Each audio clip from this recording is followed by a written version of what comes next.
지난 주말 아르바이트를 하던 곳에서 만난 형과 술을 마셨는데 술을 마시던 중 싸움이 났습니다. 처음에는 말로 다퉜는데 결국 몸싸움까지 벌어진 건데요. 가슴을 얻어맞고 다리 부위를 차였는데 상처가 없습니다. 저는 진짜 손가락 까딱 안 하고 얻어맞기만 했는데요. 방어를 하기 위해서 형의 팔과 몸을 잡기는 했습니다. 형을 신고하고 싶은데 몸이 아픈데도 불구하고 상처가 없다면 상해죄가 아니고 폭행죄로 들어가게 되는 건지 궁금해요.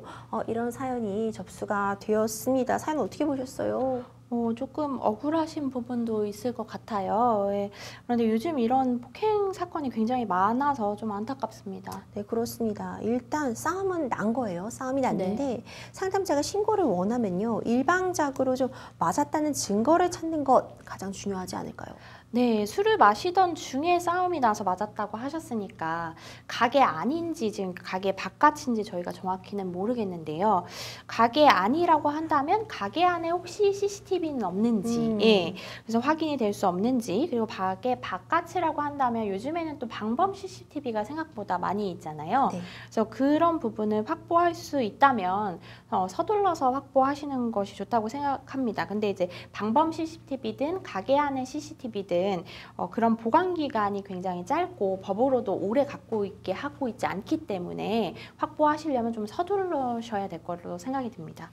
변호사님, 근데 일단 맞았는데 상처가 없다고 하셨어요. 그렇다면 어떻게 보면 맞았다는 증거가 없는 건가 이런 생각하실 것 같거든요. 네. 방법이 없을까요? 일단은 상처가 없다고 하셨는데 이제 눈으로 보이는 상처가 없는 거랑 이제 실제적으로 병원에서 뭐 엑스레이를 찍어본다든지 했을 때 의사의 소견은 또 다를 수도 있으니까요. 그런 부분까지도 확인을 한번 해보시는 것이 좋고 가급적 사실은 있다면 있는 것이 신고하기에 더 좋겠죠. 네. 그렇군요. 변호사님, 일방 폭행 내지는 우리가 흔히 쌍방 폭행이 일어났다 이런 얘기 뉴스에서도 많이 나오잖아요. 네. 이 기준이 달라지는 점이 있을까요? 일방 폭행은 사실 일방적으로 한쪽만 맞는 거죠. 네, 일방 폭행은 한쪽만 맞는 것인데 사실은 이런 경우에 싸움이 난 경우에 일방 폭행은 많지 않습니다. 왜냐하면 이제 사연자분이 얘기하신 것처럼 방어를 하기 위해서라도 뭔가 상대방을 잡는다든지 상대방을 친다는 이런 접촉이 있게 되는데요. 그런 접촉이 있을 경우에는 상대방 역시도 나는 맞았다라고 하면서 할 경우 이제 쌍방이 되는데 쌍방 폭행이라는 형사적인 법률이 따로 있는 것은 아니고 저희가 봤을 때는 폭행이 두 건이 있는 거죠. 별개로 이제 두 건이 있게 되어서 이제 각각 가해자 피해자 또 바뀌어서 가해자 피해자 이렇게 있는 두 건이 있는데 이제 처리를 할 경우에 당사자가 둘 다 합의를 하게 되면 이제 취하가 되니까 그런 걸 기준으로 봤을 때 쌍방이다라는 말을 그냥 저희가 사용을 하는 거죠. 그렇군요. 이 상해죄와 폭행죄 결국 어떤 걸로 적용될지도 궁금한데 희 형이라는 분을 신고하는 게 가능할까요? 제 생각에는 뭐 눈에 보이는 뭐 핥혀서 피가 난다든지 뭐 멍이 심하게 들었다든지 라는 그런 상처가 아니더라도 뭐 염좌라든지 이런 것들이 상해 진단서 발급이 가능하다고 하면 신고가 가능하실 걸로 보입니다. 그래서 그리고 특별히 상처가 눈에 두드러지지 않는다고 하더라도 CCTV를 확보했는데 맞는 영상이 있었다라고 하면 그 역시도 가능할 거라고 생각합니다. 변호사님, 앞서 우리가 계속 뭐 폭행, 상해 이렇게 용어를 섞어서 사용을 네. 했는데요. 사실 구분이 되는 개념이잖아요. 네. 이 상해죄와 폭행죄는 처벌이 어떻게 다른 건지 어떤 점이 다른지도 한번 짚어주시죠. 네, 폭행보다 저희가 상해가 좀 더 무거운 죄라고 말씀을 드리고요. 이제 폭행 같은 경우에는 뭐 2년 이하의 징역, 500만 원 이하의 벌금, 뭐 상해죄 같은 경우에는 7년 이하의 징역, 10년 이하의 자격정지 또는 1천만 원 이하의 벌금에 처한다고 알려져 있습니다.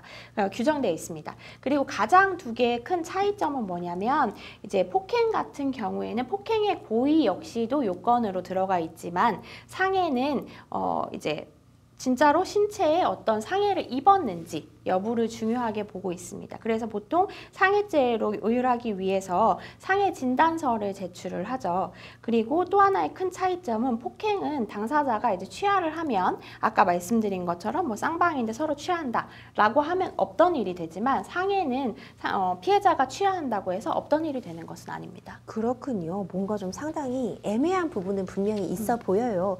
상담자가 현재 취해야 될 우선순위적으로는 조치가 뭐가 있을까요?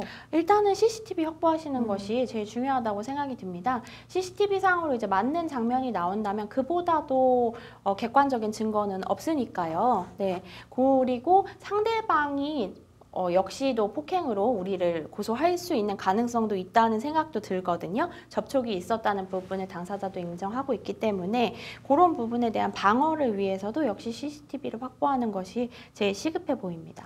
네, 마지막으로 상담자님을 위한 조언 한 말씀 변호사님 부탁드릴게요. 네, 이게 정말로 사건화가 돼서 우리가 고소를 하든 상대방이 고소를 하든 해서 진행이 되고 있다면 아까 말씀드린 상해진단서 발급이 가능하신 상황이라면 상해진단서를 발급받으셔서 제출하는 것이 보다 유리한 상황으로 진행하실 수 있을 겁니다. 네, 그렇습니다. 결국 지금 당장 눈에 보이는 상처가 외관상으로는 없다고 하더라도요. 네. 말씀 주신 것처럼 안에 염증이 생길 수도 있는 거고 일단 병원의 정밀한 진단을 받아보시는 게 좋을 것 같아요. 경우에 따라서 진단서가 나온다라면 상해죄 내지는 폭행죄로 신고 및 어떤 처벌을 구하시는 것도 가능할 사안으로 보이거든요. 아무쪼록 잘 치료하시고 좀 잘 해결되시기를 바라도록 하겠습니다.